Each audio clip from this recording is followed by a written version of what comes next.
students. Yesterday we solved few exercises, questions of exercise 60, and today we are going to continue the same exercise. Few more questions are left that we will try to finish today. First of all, I given you some homeworks. Hope you all have understood and done it and done. And today we are going to start with question number 7 because 1, 3 and 5 I already explained. Question number 7 is 4m square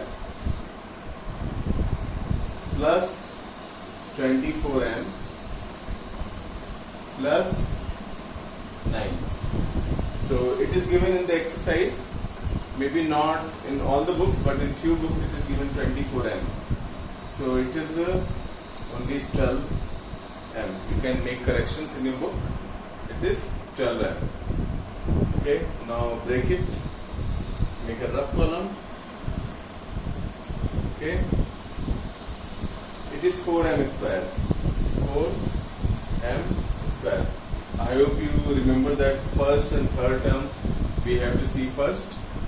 First term is we have to check whether it is a perfect square or not. So 4 we can write 2, m square we can write m, and it can be written in this form, no problem. So it is a perfect square, it is checked. Now 9 we have to see, third term.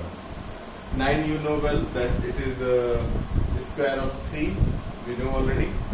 So third term is also square. Now the middle term we have to check whether it is twice the product of first term and third term or not. It should be twice the product of first and third term. Okay. See, this way we are trying to manage it in a perfect square. These trinomials we convert into perfect squares of a binomial, and this is the objective of this particular exercise. Exercise 60. So now first term is 2m and third term is 3. Multiply it by 2. You get it? 2 to the 4th is the 12m. It is coming 12m. It means it is twice the product of first and third term. So as we evaluated in rough column separately all, you have to write 4m square we can write as 2m का whole square plus this middle term we can write as 2 into 2m into 3. 2 into 2m into 3 plus 9 3 ka square. Okay.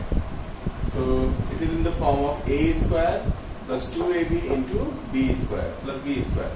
So this we know that it is a plus b ka whole square, means first term and third term ka whole square. Okay, this is the answer. What else you can conclude from this solution?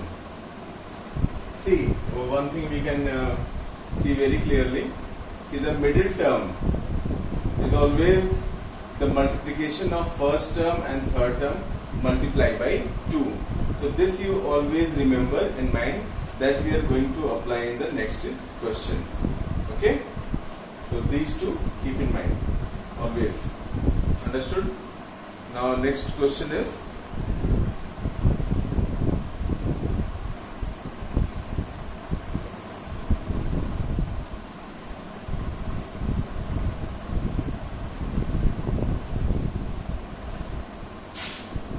ninth question. 49 x ka power 4 minus 112 x square y square plus 64 y ka power 4. Okay. The question itself give you all the answers. Now you can look at here. It is 112 x square y square, means it is the middle term and it should be the multiplication of first and third term.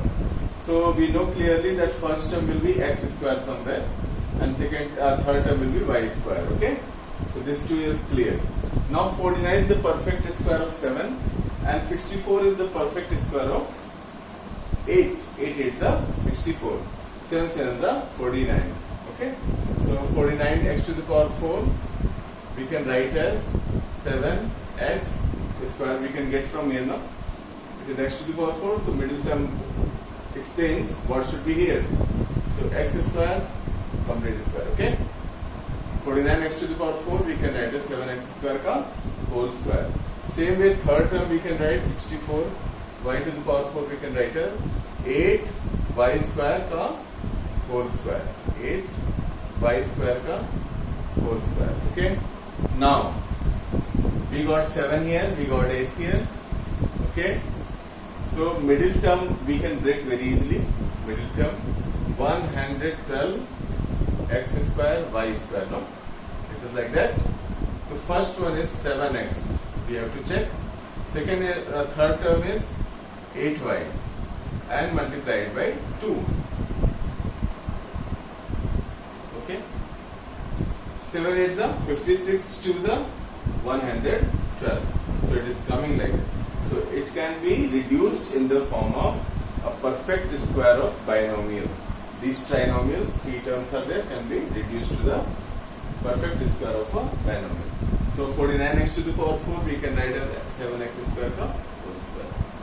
7x square का whole square minus 112x square y square we can write as this one. 2 into 7x square into 8y square plus 64y to the power 4 we can write as this one. 8y square का whole square. Numbers are big, but need not to worry. You can get it very clearly. From this two numbers, we can get idea what should come there, and from these two literals, we can come to know what should be here. Okay. So very easily. Now you can. Now it is in the form of a square minus 2ab plus b square. Where is a? 7x square, and where is b? Plus minus 8y square. Why minus? Because it is minus. Okay, the whole square. This is the answer. Easy. Questions are very easy. Try to do it. Use some common sense and try to get into the question. Okay. Whatever you are solving, you just have to understand how it is to be done. If you understood, you can do all the questions very easily without any problem.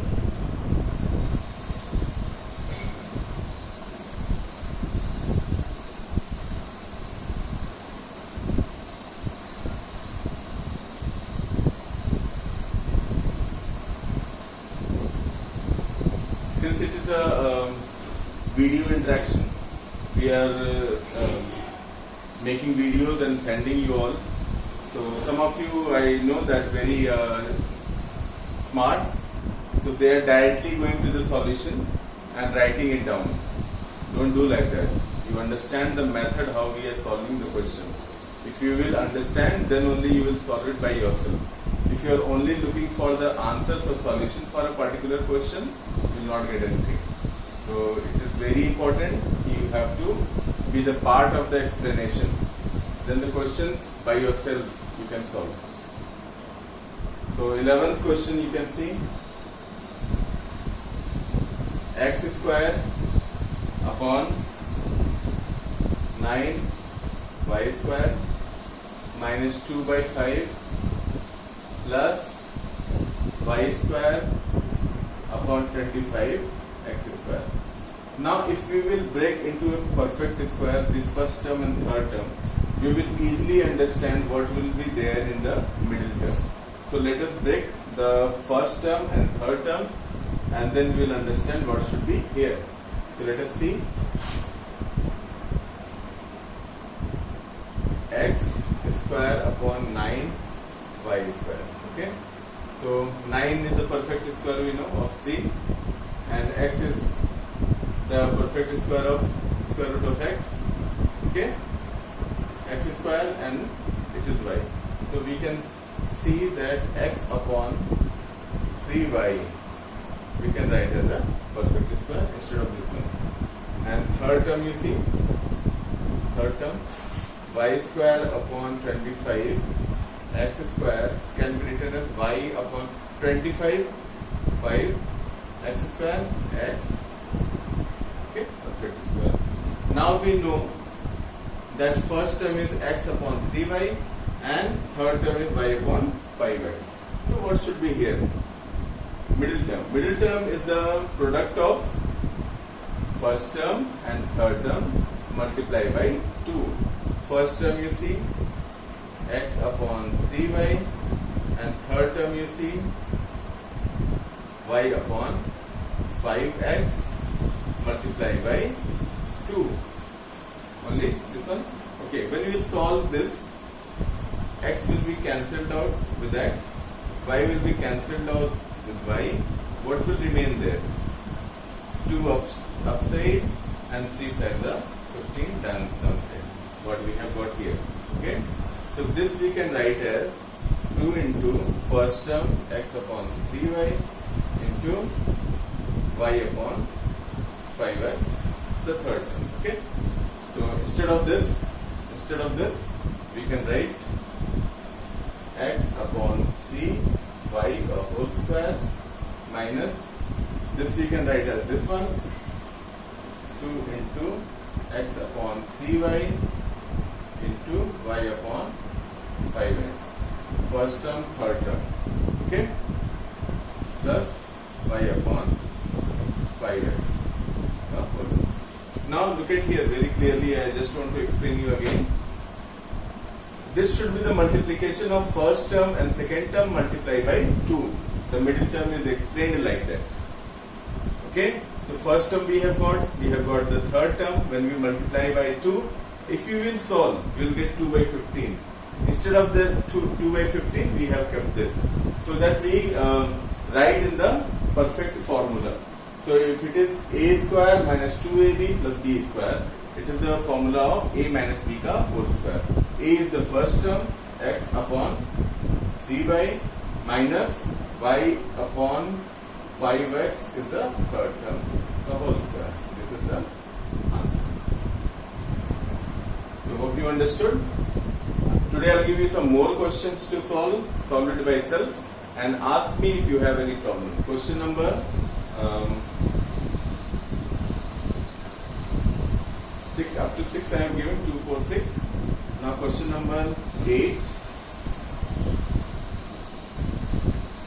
10, 12, 13. Okay. 8, 10, 12, 13, 14 and 15. Today I have given 1, 2, 3, 4, 5 questions for you. So solve it in homework copy, and if you have any problem you can ask me in the comment section. I will explain that on the board on my YouTube channel. Okay. So hope you have understood everything. Try to solve the other questions which I have given you. Thank you.